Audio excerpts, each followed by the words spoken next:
एक दिन देवेंद्र फडणवीस का फ़ोन मुझे आया और उसने बताया कि हम आपको मदद करने वाले हैं, कुछ कागज़ आपकी तरफ भेजता हूं, आप देख लीजिए। वो चाहते थे ये सरकार गिराने के लिए, महाराष्ट्र में जो उद्धव जी ठाकरे की सरकार थी वो गिराने के लिए वो चाहते थे कि मैं झूठा एफिडेविट करके दूं। उसमें मुझे माननीय शरद पवार साहब के ऊपर आरोप करने के लिए एक लगाया था, उसमें उद्धव जी ठाकरे के ऊपर आरोप करने लगाया था, उसमें आदित्य ठाकरे के ऊपर आरोप करने लगाया था। मैंने वो एफिडेविट पढ़ा और उसके मुंह पे फेंक के बोला कि अनिल देशमुख जिंदगी भर जेल में जाएगा, लेकिन आपसे आपके साथ समझौता नहीं करूंगा। ये 3 साल पहले का किस्सा बताता हूँ। जिस दिन मैंने एफिडेविट करने से इनकार किया अरफा जी, उसके दूसरे दिन सुबह 6 बजे मेरे यहाँ ईडी की रेड हुई। बहुत ही शॉकिंग, बहुत हैरान करने वाली बात है। आप इतना बड़ा आरोप लगा रहे हैं, इससे कहीं ना कहीं ये पता चलता है कि ये जो पूरी फैक्ट्री लगाई हुई है, ईडी, सीबीआई, आईटी, इन सब के जरिए किस तरह से नेताओं को धमकाकर, दूसरे नेताओं पे आरोप लगाकर उनकी पार्टियों को तोड़ा जा रहा है। जो मुकेश अंबानी साहब जो बड़े इंडस्ट्रियलिस्ट है, उनके घर के सामने एक स्कॉर्पियो गाड़ी में बम रखे गए। इंक्वायरी आखिरी स्टेज में थी, तब जिसने बम रखा था उसको लगा कि अपना नाम अभी सामने आएगा, तो उसने उस स्कॉर्पियो गाड़ी का ड्राइवर उसका मर्डर कर दिया। बम रखने का और मर्डर करने की इसमें ये सब लोग इन्वॉल्व थे। इसमें खास करके परमवीर सिंह ये मास्टरमाइंड थे उसमें। ईडी ने जब चार्जशीट दाखिल किया 100 करोड़ का मेरे ऊपर आरोप, और चार्जशीट दाखिल किया 1 करोड़ 71 लाख की। मतलब 100 करोड़ से मामला 1 करोड़ 71 लाख पे आया। 153 रेड्स। और एक चीज़ और बताऊंगा कि एक बार मेरे बेटे के घर में जब पहुंचे लोग एजेंसी वाले, तब बेटा और मेरी बहू बाहर थी, उनकी मेरी जो पोती है 6 साल की वो घर में थी। वो जब घर में पहुंचे तब उन्होंने वो 6 साल के मेरे पोती को भी कैडबरी चॉकलेट दे के बाजू के रूम में एक लेडी कांस्टेबल ले गई और उसको कैडबरी दे के उसको 20 मिनट उसको पूछताछ की। 6 साल की बच्ची को भी नहीं इन्होंने छोड़ा। आपने संजय राउत की बात किया, उनको भी एक झूठे फर्जी केस में फंसाया गया। नवाब मलिक, उनको भी फर्जी केस में फंसाया गया। शाहरुख खान की आपने बात किया, उसका तो कोई एविडेंस ही नहीं था जो बाद में सामने आया, उसको भी महीना 1.5 महीना जेल में जाना पड़ा। भारतीय जनता पार्टी ने एकनाथ शिंदे के जरिए 50 विधायक को 2,500 करोड़ रुपया देकर शिवसेना पार्टी को दी।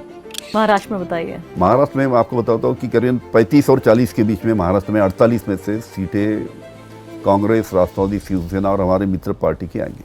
बहुत बड़ी बात कह रहे हैं आप, तो ये 50-50 से भी आप बहुत आगे निकल गए। 50-50 की तो बात ही नहीं है। 90-10 पे पहुंच गए आप। दिल्ली में बैठे हुए मेरे जैसे पत्रकार के लिए बहुत मुश्किल भी हो रहा है कि 2019 से 24 के बीच में देखें कैसे इस पॉलिटिक्स करके मैं बताता हूँ अरफा जी की चमत्कार महाराष्ट्र में होने वाला है। बहुत बड़ा नुकसान भारतीय जनता पार्टी को महाराष्ट्र में होने जा रहा है। नमस्कार, द वायर में आपका स्वागत है। मैं हूं आरफा खानम शेरवानी।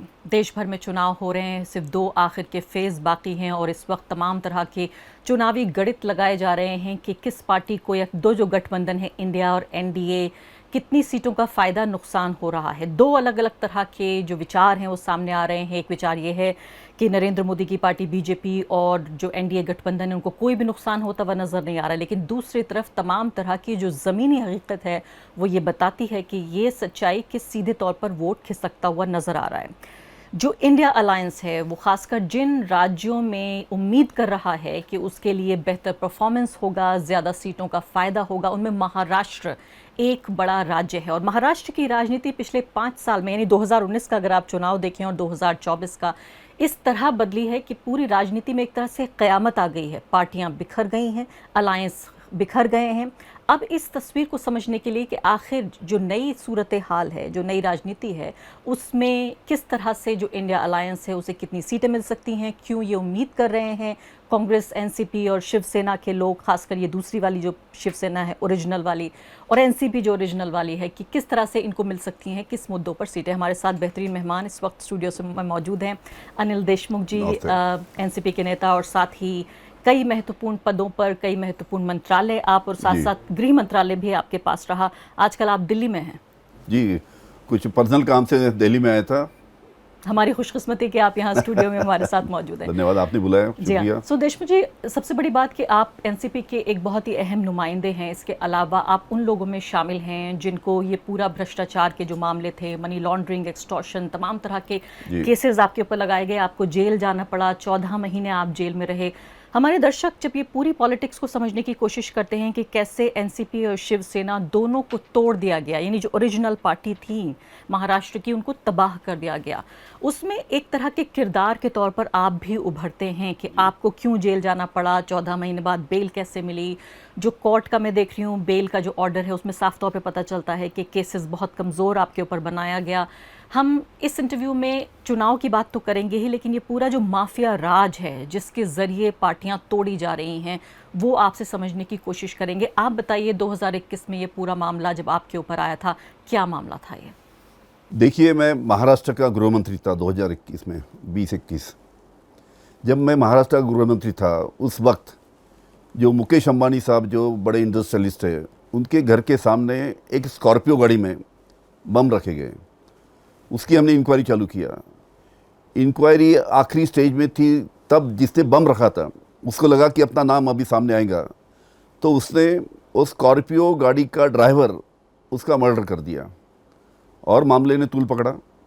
और उसके बाद में जब दोनों की हमने इंक्वायरी किया और 8-10 दिन के बाद जो सबूत हमारे सामने आए, जो एविडेंसेस आए, वो बड़े ताज्जुब करने वाले थे कि ये दोनों एविडेंस में, बम रखने के एविडेंस में और मर्डर के एविडेंस में, जो हमारे मुंबई के पुलिस कमिश्नर थे परमवीर सिंह और उनके 3-4 जो उनके सबॉर्डिनेट थे, एपीआई सचिन वजय और बाकी लोग, ऐसे 4-5 लोगों ने ये दोनों चीज़ें, बम रखने का और मर्डर करने की, इसमें ये सब लोग इन्वॉल्व थे। इसमें खास करके परमवीर सिंह ये मास्टरमाइंड थे उसमें।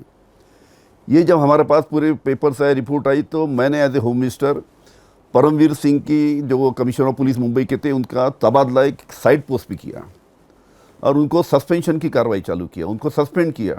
बहुत बड़ा आरोप लगा रहे हैं आप ये जी, कि पुलिस कमिश्नर इसमें इन्वॉल्व थे। मास्टरमाइंड थे, मास्टरमाइंड जी, मास्टरमाइंड थे। उसका तबादला किया है साइड पोस्ट पे। उसके बाद में उनकी सस्पेंशन की कार्रवाई की, गवर्नमेंट ने सस्पेंड किया हमने उसको। उसके बाद में उसको जो विपक्ष के नेता है देवेंद्र फडणवीस, उन्होंने उनको पकड़ा, उनको बताया कि देवेंद्र फडणवीस की परमवीर तुम्हारे ऊपर, तुमको इस प्रकार से उसको ट्रांसफ़र किया गया, सस्पेंशन की कार्रवाई चालू है तुम्हारे ऊपर, हम आपको मदद करेंगे, आप अनिल देशमुख के ऊपर एलिगेशन लगाइए। उनके कहने पर परमवीर सिंह ने मेरे ऊपर 100 करोड़ का आरोप लगाया। ईडी आई, सीबीआई, मुझे अरेस्ट किया गया। अरेस्ट करने के बाद में 3-4 महीने इंक्वायरी चालू हुई। इंक्वायरी चालू होने के बाद में जब कोर्ट में केस गई, 4-5 महीने के बाद में हाई कोर्ट में वहाँ पे केस चली। हाई कोर्ट में केस चालू होने के बाद में वहाँ पे उसी प्रकार की साइमल्टेनियस इंक्वायरी चालू थी जस्टिस चांदीवाल की। जस्टिस चांदीवाल साहब के कोर्ट में जब परमवीर सिंह को बुलाया गया कि आप आओ, आपका स्टेटमेंट लेना है, उसको एक समझ भेजा, आए नहीं, दूसरा भेजा, आए नहीं, तीसरा भेजा, 6 समझ भेजे, लेकिन वो आए नहीं। मुझे ताजुब है कि जिन्होंने मेरे ऊपर एलिगेशन लगाया वो कोर्ट में आने को तैयार नहीं। जस्टिस चांदीवाल साहब उनको बुला रहे, आप आइए, वो आने को तैयार नहीं। लेकिन आपके साथ सौदा भी करने की कोशिश की गई कि आपके ऊपर ये केस नहीं लगेंगे, आप अरेस्ट नहीं होंगे अगर आप ये करने को तैयार हो। क्या कहा गया आपसे? पहले मैं आपको बताता हूँ कि ये 6 समझ भेजने के बाद में परमवीर सिंह आए नहीं, उसका पकड़ वारंट निकाला, उसका अरेस्ट वारंट निकाला, उसके बाद में परदेश भाग गए। परमवीर सिंह जो पुलिस कमिश्नर विदेश चले गए और विदेश से उन्होंने एफिडेविट भेजा, और एफिडेविट जो भेजा, एक कॉपी बताता हूँ मैं कि एफिडेविट जो भेजा उन्होंने, एफिडेविट में उन्होंने कहा कि उनके वकील के जरिए एफिडेविट भेजा। उन्होंने बोला कि अनिल देशमुख के ऊपर जो मैंने आरोप लगाया उसका मेरे पास कोई एविडेंस नहीं, और हियर से के ऊपर मैंने अनिल देशमुख के ऊपर आरोप लगाया। ऐसा जस्टिस चांदीवाल साहब के सामने एफिडेविट किया। ये करने के बाद में जस्टिस चांदीवाल साहब ने ये करने के बाद में हाई कोर्ट ने मेरे को बेल दिया, और हाई कोर्ट ने भी बोला कि इसका कोई एविडेंस नहीं है और हियर से के ऊपर आरोप लगाया। ये हाई कोर्ट का जजमेंट है, यानी कहा सुनी, मतलब यानी सुनकर कहीं, ये हवा में, हवा में कहा, कहीं सुनी बातें, कहीं सुनी बात और हवा में हियर से, मतलब कई सुने बातों के ऊपर उन्होंने आरोप लगाया मतलब आरोप लगाने लगाए उसको, और उसका कोई एविडेंस नहीं मिला। ईडी ने जब चार्जशीट हाई कोर्ट में दाखिल किया, आपको ताजुब लगेगा मैडम कि ईडी ने जब चार्जशीट दाखिल किया 100 करोड़ का मेरे ऊपर आरोप, और चार्जशीट दाखिल किया 1 करोड़ 71 लाख की, मतलब 100 करोड़ से मामला 1 करोड़ 71 लाख पे आया। उसके बाद में उसका भी एविडेंस नहीं है। और उसके बाद में हाई कोर्ट ने मुझे बेल दिया। ईडी सुप्रीम कोर्ट गई, सुप्रीम कोर्ट में वहाँ पे सुनवाई हुई और सुप्रीम कोर्ट ने भी हाई कोर्ट का जो आदेश था उसको वैसे ही रखा और उन्होंने बोला कि इसमें कोई एविडेंस नहीं है, हियर से के ऊपर आरोप लगाए गए। उसके बाद में इस झूठे आरोप में मुझे 14 महीने के बाद बेल मिली, 14 महीने के बाद मैं बाहर आया। और ये जब इसमें जो राजनीति हुई वो भी आपको बताना चाहता हूँ। इसमें जो राजनीति हुई कि जब 3 साल पहले का किस्सा ही है, जब मेरे ऊपर 100 करोड़ का पहली बार 21 में आरोप लगा, उस वक्त ईडी लग गई मेरे पीछे, सीबीआई लग गई। उस वक्त यही देवेंद्र फडणवीस जो विपक्ष के नेता थे उस टाइम में, उन्होंने एक आदमी मेरी तरफ भेजा। वो आदमी मेरे तरफ आया, उसने देवेंद्र फडणवीस से मेरी बात करवा दी। देवेंद्र फडणवीस से मैंने फ़ोन से बात किया। देवेंद्र फडणवीस बोले कि अनिल बाबू तुम्हारे केस में कुछ नहीं है, हम आपको मदद करेंगे। मतलब अच्छी बात है कि मेरे केस में कुछ नहीं, आप देखिए सब, हम आपको मदद करेंगे। वो आदमी मेरे पास 4-5 बार आया और आने के बाद में एक दिन देवेंद्र फडणवीस का फ़ोन मुझे आया और उसने बताया कि हम आपको मदद करने वाले, कुछ कागज़ आपकी तरफ भेजता हूँ, आप देख लीजिए। दूसरे दिन वो आदमी जो मेरे पास आता था वो एक सील्ड एनवलप लेके आया और मेरे हाथ में उसने दिया और देते देते उसने बोला कि देवेंद्र फडणवीस चाहते कि इसका आप एफिडेविट करके दें। मैं सख्ते में आ गया, मतलब एफिडेविट क्या चाहते हैं। तो मैंने उसको खोला, उसको पढ़ा, उसमें 4 पॉइंट लिखे थे। वो चाहते थे ये सरकार गिराने के लिए, महाराष्ट्र में जो उद्धव जी ठाकरे की सरकार थी वो गिराने के लिए वो चाहते थे कि मैं झूठा एफिडेविट करके दूँ। उसमें मुझे माननीय शरद पवार साहब के ऊपर आरोप करने के लिए एक लगाया था, उसमें उद्धव जी ठाकरे के ऊपर आरोप करने लगाया था, उसमें आदित्य ठाकरे के ऊपर आरोप करने लगाया था और एक जो हमारे सहयोगी थे अनिल परब करके उनके ऊपर। ऐसे 4 पॉइंट के ऊपर वो चाहते थे कि मैं एफिडेविट करके दूँ और इसके बदले में आप जेल नहीं जाते। उसके बदले में आपको ईडी नहीं, आप सीबीआई नहीं, केस खत्म हो जाता। केस खत्म हो जाता। हमारे साथ समझौता, एफिडेविट करके हमारे साथ समझौता करो। मैंने वो एफिडेविट पढ़ा और उसके मुंह पे फेंक के बोला कि अनिल देशमुख जिंदगी भर जेल में जाएगा लेकिन आपके साथ समझौता नहीं करूंगा। ये 3 साल पहले का किस्सा बताता हूँ। 3 साल पहले इन्होंने महाराष्ट्र की सरकार, उद्धव जी ठाकरे की सरकार गिराने की पहली कोशिश उस टाइम की, ये पहली बार हुआ। हाँ। और उसके बाद मैंने इनकार कर दिया। जिस दिन मैंने एफिडेविट करने से इनकार किया अरफा जी, उसके दूसरे दिन सुबह 6 बजे मेरे यहाँ ईडी की रेड हुई।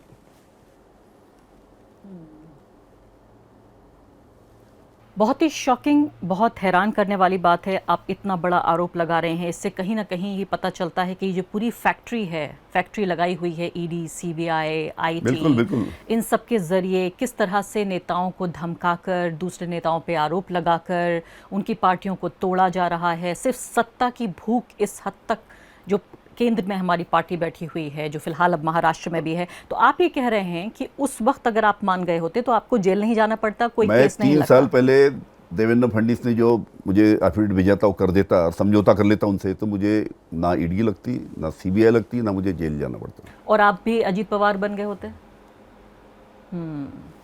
अनिल देशमुख जी, ये बताइए कि जब आपके पास ये कागज़ जो बता रहे हैं आपके ये पहुंचा है, तो आपने सोचा नहीं कि क्यों इतना झंझट लेना, क्यों जेल जाना, ये सब सह लेते हैं, कोई परेशानी की बात नहीं है, आप क्यों ये सब आपने सहा और आप जेल गए? ऐसा कि गलत किसकी, कैसे आप किसके ऊपर आरोप लगाएंगे? पवार साहब के ऊपर गलत आरोप लगाएंगे, उद्धव जी ठाकरे के ऊपर गलत आरोप लगाएंगे? मैं आपको बताऊं, मेरे यहाँ पे कुल मिला के 153 रेड हुए, 153 रेड्स। 153 रेड्स, कितने टाइम के दौरान? ये 3 महीने के अंदर हम मेरे फैमिली के ऊपर, मेरे दफ्तर में, मेरे घर में, हमारे दोस्तों के यहाँ पे, हमारे रिश्तेदार के यहाँ पे, हमारे कर्मचारी के यहाँ पे 153 रेड्स। और एक चीज़ और बताऊंगा कि एक बार मेरे बेटे के घर में जब पहुँचे लोग, एजेंसी वाले, तब बेटा और मेरी बहू बाहर थी, उनकी, मेरी जो पोती है 6 साल की, वो घर में थी। वो जब घर में पहुँचे तब उन्होंने वो 6 साल के मेरे पोती को भी कैडबरी चॉकलेट दे के, बाजू के रूम में एक लेडी कांस्टेबल ले गई और उसको कैडबरी दे के उसको 20 मिनट उसको पूछताछ की। 6 साल की बच्ची को भी नहीं इन्होंने छोड़ा। तो उससे भी कुछ उगलवा लेते हैं। हाँ, कौन आते, जो भी उगलवाना था, 6 साल की बच्ची बेचारी, क्या उनका, उससे भी उन्होंने कैडबरी चॉकलेट मंगवाए, उसको कैडबरी चॉकलेट दे के उससे कुछ चीज़ें उगलाने की कोशिश किया। टूटे नहीं फिर भी आप। और इतनी रेड होने के बाद में मेरे यहाँ पे एक इलीगल पेपर का भी छपड़ा नहीं। तो यही मैं आपसे समझना चाहती हूँ, क्योंकि ये चुनाव का बहुत अहम पहलू है और बहुत कम ऐसा होता है कि खुल के कोई नेता इस पूरी जो प्रक्रिया है, पूरी फैक्ट्री है, इसको उजागर करता हो। तो अब मुझे ये बताइए, आपकी इस पूरे मामले में हम देखते हैं, आपके अलावा हमने देखा संजय राउत का मामला देखा, नवाब मलिक का हमने मामला देखा। मैं तो इसे यहाँ तक कनेक्ट करती हूँ कि जिस तरह से हमने देखा कि शाहरुख खान के बेटे को भी जिस मामले में फंसाकर उसे जेल भेजा गया, आपको लगता है ये सब एक नेक्सस है, ये पूरा एक जाल है? बहुत बड़ा नेक्सस है ये पूरे भारत में चल रहा है। जैसे आपने संजय राउत की बात किया, उनको भी एक झूठे फर्जी केस में फंसाया गया। नवाब मलिक, उनको भी फर्जी केस में फंसाया गया। शाहरुख खान की आपने बात किया, उसका तो कोई एविडेंस ही नहीं था जो बाद में सामने आया, उसको भी महीना 1.5 महीना जेल में जाना पड़ा। इधर आप देखिए अरविंद केजरीवाल साहब, फर्जी केस, उनके बाकी सहयोगी फर्जी केस। हेमंत सोरेन झारखंड, मतलब जो लोगों से चुन के आए मुख्यमंत्री के ऊपर कार्रवाई कर रहे हैं झूठे केस में, फर्जी केस में। ये कौन सी राजनीति? इतनी ओछी राजनीति भारत ने कभी देखा नहीं है। और हम देख रहे थे कि नवाब मलिक और संजय राउत लगातार अपने ट्वीट्स के जरिए जिस तरह से बिल्कुल एक्सप्लोसिव क्लेम्स कर रहे थे और उजागर कर रहे थे इस पूरे नेक्सस को, तो उनको भी इसका शिकार बनना पड़ा। आप मुझे बताइए कि ये जो पूरा कार्यक्रम जो चल रहा है, पूरी जो साजिश है, ईडी, सीबीआई और ये तमाम जो एजेंसियां हैं उनके जरिए, इसका क्या रोल है आपकी पार्टी को तोड़ने में, शिवसेना को तोड़ने में? बाकी हम राज्यों पे पहले बाद में बात करेंगे, पहले इन दोनों को बताइए क्या रोल है। देखिए, शिवसेना जो तोड़ी गई, शिवसेना भी तोड़ी गई। वहाँ पे तो एक एक विधायक को 50-50 करोड़ रुपए दिया गया। एक विधायक को 50 करोड़ रुपए दे के 50 विधायक खरीदे गए। 50 विधायक मतलब 2,500 करोड़ का सौदा हुआ। भारतीय जनता पार्टी ने एकनाथ शिंदे के जरिए 50 विधायक को 2,500 करोड़ रुपया देकर शिवसेना पार्टी तोड़ी। उसी प्रकार राष्ट्रवादी कांग्रेस पार्टी के हमारे जो नेता थे, आपको तो सब पता है, सभी को क्यों सब चले गए, किस खौफ के कारण चले गए, किस डर के कारण चले गए, सब दुनिया जानती है कि सब ये ईडी और सीबीआई के डर के कारण सब चले गए। ऐसे हमारी शिवसेना पार्टी तोड़ दी, राष्ट्रवादी पार्टी तोड़ दी, दोनों पार्टी के सिंबल दे दिए, मतलब सिंबल दे दिए। हमारी जो निशानी थी उसको दे दी गई, पूरी पार्टी उनको सौंप दी गई। आज शिवसेना को दूसरा सिंबल लेना पड़ा, आज राष्ट्रवादी पार्टी को दूसरा सिंबल लेके हम चुनाव लड़ रहे हैं। ये भी भारत के इतिहास में शायद पहला ऐसा घटनाक्रम। इस प्रकार की राजनीति, इस प्रकार की ओछी राजनीति ये 4 साल में जो हुई, इस प्रकार की राजनीति भारत के 50 साल में कभी हुई नहीं। क्या मनोबल टूटा आपकी पार्टी का और शिवसेना का? बिल्कुल नहीं टूटा। आज बताऊं मैं, उद्धव जी ठाकरे हो या माननीय शरद पवार साहब, आज शरद पवार साहब की उम्र 84 साल की है। 60 सभा ली उन्होंने, जहाँ पे पूरे महाराष्ट्र में घूम के 60 सभा लिया, 60 public meetings, 43 degree 44 degree temperature, 2.5-3 घंटा रैलीज में घूमे पवार साहब ये उम्र में। उद्धव जी ठाकरे उसी प्रकार से पूरे महाराष्ट्र में घूमे। कांग्रेस के नेता जो है वो भी उसी प्रकार से पूरे महाराष्ट्र में प्रचार किए। आपको बताता हूँ मैं, जिस प्रकार से कांग्रेस पार्टी, शिवसेना और राष्ट्रवादी कांग्रेस पार्टी और हमारे जो अलाइड है, जो हमारे मित्र पक्ष हैं, आप भी हमारे साथ में वहाँ पे महाराष्ट्र में सीपीआई, सीपीएम है, रिपब्लिकन पार्टी है, सब मित्र पक्ष मिलके एकजुट रह के हम पूरा महाराष्ट्र में चुनाव लड़ रहे हैं। और आपको मैं बता देता हूँ, 4 तारीख को जब चुनाव के नतीजे आएंगे, आप देख लीजिए, महाराष्ट्र में चमत्कार होने वाला है। ऐसा है? बिल्कुल, लिख के लीजिए। लेकिन आपकी पार्टी टूट गई, सिंबल भी आपके पास नहीं है, जाहिर है कार्यकर्ताओं पे, काडर पे असर पड़ा होगा, ऐसा दावा कैसे कर रहे हैं? ऐसा है कि नेता जरूर चले गए, लेकिन कार्यकर्ता नहीं गए। जो जमीन से जुड़े कार्यकर्ता थे वो नहीं गए। आज वही कार्यकर्ता शरद पवार साहब के साथ में कंधे के कंधा मिला के काम कर रहे हैं, उद्धव जी के साथ में काम कर रहे हैं। कांग्रेस के जो नेता जो थे, अशोक चौहान, वो भी पता है आपको किस डर से गए। ये लोग, ये बड़े नेता जाने से कुछ फर्क नहीं गिरा। ये नतीजे 4 तारीख को आएंगे ना, आप देखिए किस प्रकार के नतीजे आते हैं। तो क्या उम्मीद आप कर रहे हैं और किस बेसिस पे कर रहे हैं? पहली बात तो, अब जैसे मैं कह रही हूँ कि ऑपोजिशन में भी तमाम तरह के एनालिसिस पढ़ रही हूँ। हमारे भी संवाददाता जीशान और अतुल दोनों कई हफ्तों का दौरा करके आए हैं, दोनों महाराष्ट्र से हैं। वो भी ये रिपोर्ट्स दे रहे हैं कि वहाँ काफ़ी मजबूत है ये पूरा गठबंधन, इंडिया अलायंस का जो है। तो बेसिस क्या है इसके? आप कह रहे हैं कि नेता चला गया, कार्यकर्ता नहीं गया, सिंबल चला गया, कार्यकर्ता नहीं गया, सिंबल चला गया, वोटर नहीं गया, ऐसे कैसे संभव हो पा रहा है? नेता के साथ साथ उन कंस्टिट्यूएंसीज में जहां आप जाएंगे, जहां वोट पड़ रहे हैं, लोग नेता को नहीं पहचानते, एकनाथ शिंदे को नहीं पहचानेंगे, अजीत पवार को नहीं पहचानेंगे। जिस प्रकार से ये जो दो ढाई साल में 3 साल में जो हुआ महाराष्ट्र में, कि जो जिस प्रकार की जोड़ तोड़ की राजनीति यहाँ पे चालू है, ईडी का डर बता के या पैसों का डर बता के, ये महाराष्ट्र की जनता खुले आँख से देख रही है 3 साल से। क्या लोगों के सामने महंगाई की समस्या नहीं है? क्या लोगों के सामने बेरोजगार की समस्या नहीं है? क्या लोगों के सामने किसानों की समस्या नहीं है? ये सब समस्याओं को दरकिनार करके सिर्फ महाराष्ट्र की जोड़ तोड़ की राजनीति करो, पार्टी को तोड़ो, ईडी का डर बताओ, नेताओं को, जो नेता भारतीय जनता पार्टी के खिलाफ में बात करते हैं उनको ईडी का डर बता के या ईडी की कार्रवाई करके अंदर जेल में डालो। इस प्रकार की राजनीति को महाराष्ट्र की जनता खुले आंखों से देख रही है, और जो प्रकार से जोड़ तोड़ की राजनीति कर रही है, इसका गुस्सा जनता को है, और उसी का ये नतीजा है कि 4 जून को चुनाव के नतीजे अलग आने वाले हैं। पिछली बार हमने देखा बीजेपी शिवसेना साथ थे, अब शिवसेना अलग है, 2 हिस्सों में बढ़ गई है। पहले मेजॉरिटी सीटें उनको मिल गई 40 से ज़्यादा, सिर्फ एनसीपी कांग्रेस 5 सीटें जीत पाई। तो ऐसे में तो दिल्ली में बैठे हुए मेरे जैसे पत्रकार के लिए बहुत मुश्किल भी हो रहा है कि 2019 से 24 के बीच में देखें कैसे इस पॉलिटिक्स को। करके मैं बताता हूँ अरफा जी की चमत्कार महाराष्ट्र में होने वाला है। बहुत बड़ा नुकसान भारतीय जनता पार्टी को महाराष्ट्र में होने जा रहा है। और उसके बाद फिर राज्य की सरकार का क्या होगा? राज्य की सरकार 100% महाराष्ट्र में महाविकास आघाड़ी, मतलब कांग्रेस, राष्ट्रवादी, शिवसेना की 100%, आज की तारीख और समय लिख लीजिए, अक्टूबर में हमारे चुनाव है स्टेट के, राज्य के, विधानसभा के। उस चुनाव में 100% महाराष्ट्र में कांग्रेस, राष्ट्रवादी, शिवसेना और हमारे मित्र पक्ष की सरकार बनने वाली है। बनेगी आपकी सरकार 100%। और आपको ये हैरान करने वाली हो सकता है ना, आपको हैरान करे कि मैंने कई अपने मित्रों से सुना, उन्होंने कहा कि ऐसा भी दिन आ गया महाराष्ट्र की और देश की राजनीति में जहां मुस्लिम समुदाय के लोग शिवसेना के लिए वोट डाल रहे हैं। बिल्कुल, बड़ी तादाद में बड़ी तादाद में वोट डाल रहे हैं शिवसेना को। इस तरह से बदली है पॉलिटिक्स। बिल्कुल, टोटल, मतलब शिवसेना सेक्युलर हो गई है। बिल्कुल है ही। अच्छा, अब मुझे ये बताइए कि जो विरासत का पूरा मामला है एनसीपी में, क्या ये हो सकता है कि इस चुनाव के बाद वापस आने की कोशिश करें अजीत पवार, वो कहें कि नहीं मुझे अपनी पार्टी में वापस जाना है? देखिए, शरद पवार साहब ने सोच लिया है कि जो लोग इनको छोड़ के चले गए उनको पार्टी में वापस नहीं लेना, इस प्रकार का हमारे पार्टी ने सोच लिया है।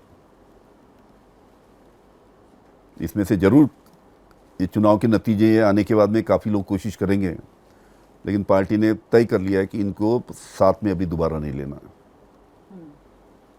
नहीं लिया जाएगा? बिल्कुल नहीं। ऑन रिकॉर्ड आप इस बात को हाँ, कह रहे हैं? बिल्कुल बिल्कुल। इनको वापस नहीं लिया जाएगा। एकनाथ शिंदे अगर आना चाहें तो वो शायद आपको नहीं मालूम होगा कि शिवसेना उनको वापस लेगी। नहीं, एकनाथ शिंदे को कैसे लेंगे? जो आदमी ने इस प्रकार की गद्दारी किया हो अपने नेता से, उसको किस मुंह से कोई लेगा? और वह जो कार्यकर्ता है जो शिवसेना के, कैसे उसको टॉलरेट करेंगे? क्योंकि खबरें ये भी हैं कि उनकी विरासत को, अजीत पवार को यही तो दिक्कत थी कि शरद पवार अपनी बेटी को ज़्यादा ध्यान दे रहे थे, अपने भतीजे पे ध्यान नहीं दे रहे थे। अगर ऐसा होता तो पार्टी टूटती नहीं। ऐसे कैसी बात? मुझे बताइए कि लगातार 1995 से अजीत पवार साहब को मंत्री किसने किया? ये जो अजीत पवार साहब का आज जो ओहदा है किसने दिया? शरद पवार साहब की वजह से। अपने बेटी से कई ज़्यादा भतीजे को उन्होंने दिया, अपने अजीत पवार को दिया।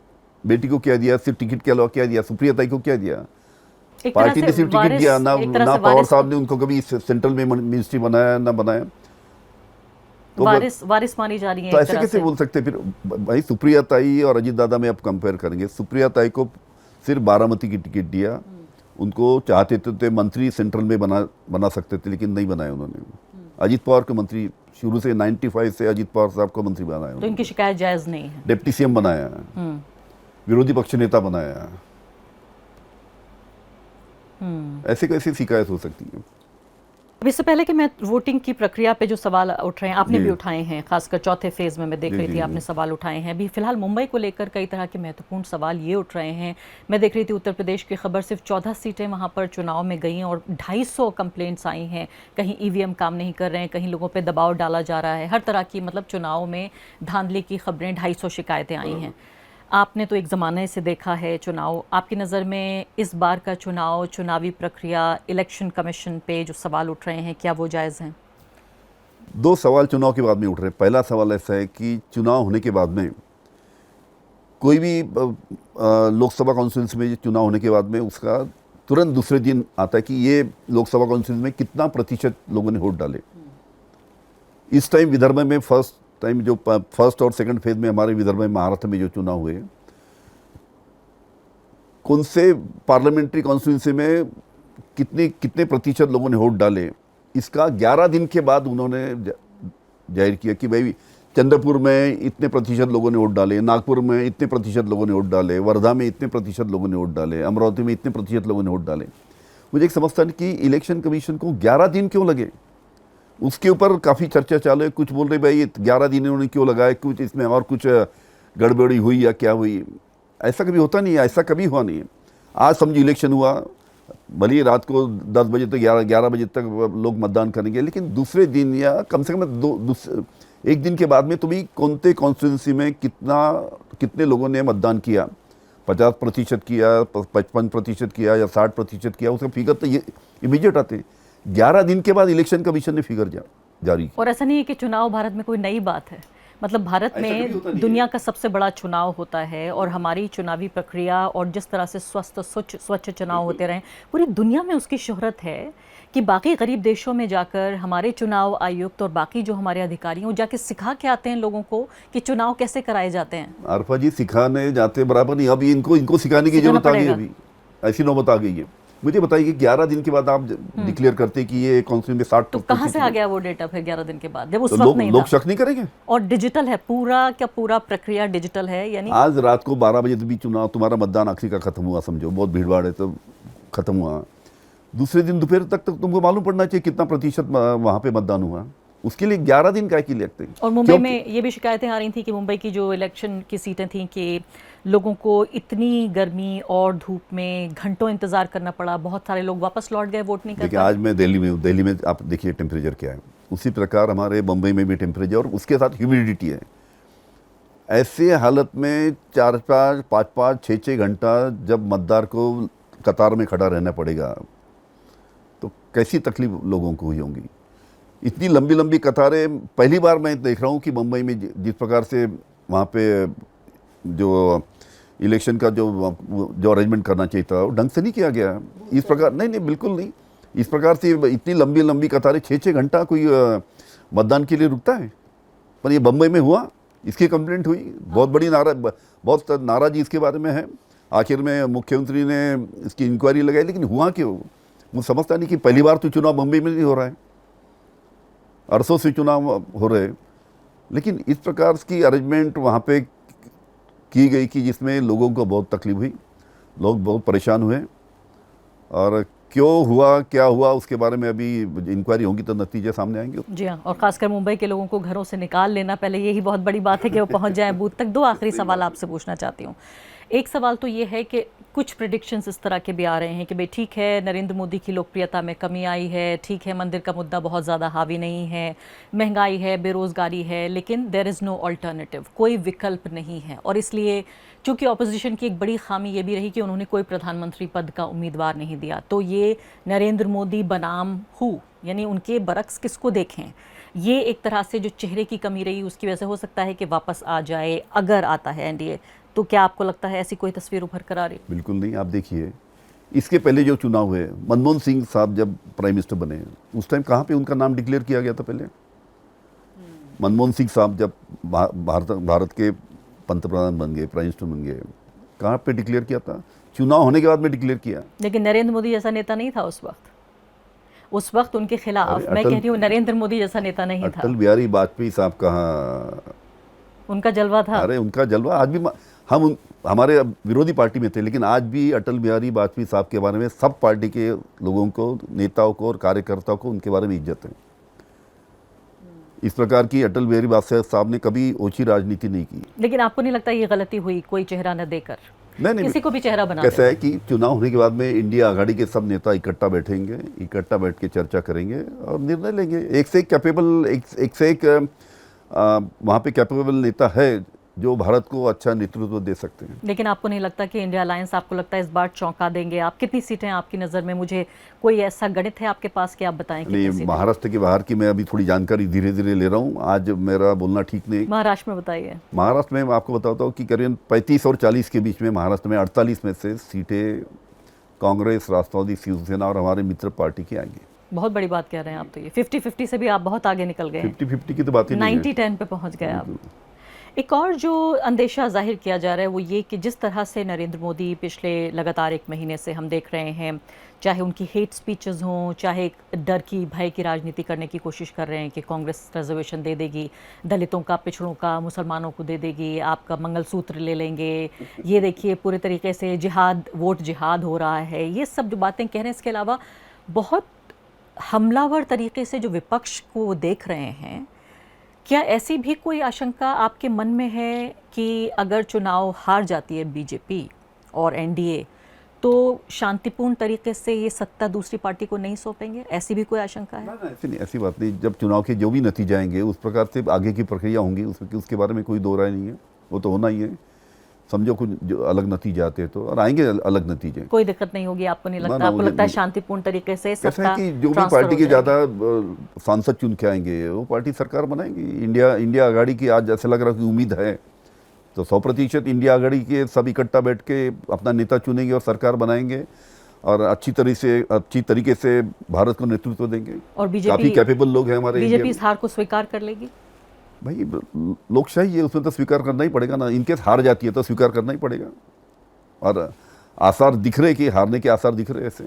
आपको विश्वास है कि पीसफुल ट्रांसफर ऑफ पावर हो जाएगा? हाँ, आराम से। शांतिपूर्ण तरीके से हो उसमें तो जाएगा? मुझे लगता नहीं कि ऐसा कुछ पीसफुल पावर ट्रांसफर में कुछ अड़चन आ सकती है। बिल्कुल आखिरी सवाल, एकदम बहुत छोटा सा सवाल, कि मान लेते हैं अगर बीजेपी फिर से आ जाती है, फिर से अगर एनडीए जीत जाती है, ऐसे में जो महाराष्ट्र की ये दो अहम पार्टियां हैं जिनके पास से नेता चले गए, सिंबल चले गए, दोनों पार्टियों को तोड़ दिया गया, इसके बाद आप किस तरह से बदलते हुए देखेंगे? क्या वापसी का कोई रास्ता होगा या आपको लगता है और ख़राब तस्वीर बन जाएगी? मुझे एक चीज़ बताइए कि आज जो पूरे भारत में आप देखती है, आप दिल्ली में आप बैठी है, आपको ज़्यादा जानकारी है, पूरे अलग अलग स्टेट की जो फिगर जो आ रही है, आप उसके ऊपर नज़र डालेंगे तो उम्मीद ही नहीं है कि भारतीय जनता पार्टी की सरकार आ सकती है। तो काय के लिए ज़्यादा सोचना।